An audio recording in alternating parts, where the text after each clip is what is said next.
Napakabigat po ng mga gear ratio nila. Itong si Kuakuay po 4930, no? Hindi ka nagtulak pahon?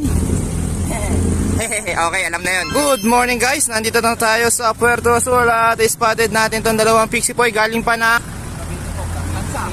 Taga-Tansa, Cavite guys. Punta pala ng Kabyang, nagpahinga muna rito. Napakabigat po ng mga gear ratio nila. Itong si Kuakuay 4813 4930, no? Hindi ka nagtulak pahon? Okay, alam na yun. Ikaw, anong gear mo? 4914 po. Hindi ka nagtulak pahon? Sakto lang.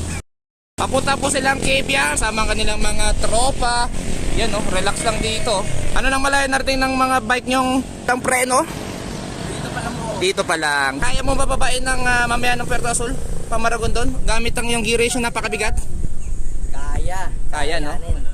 Pag hindi, tulak. Sabit, no? Yan, no? Ingat kayo sa biyahe, ha?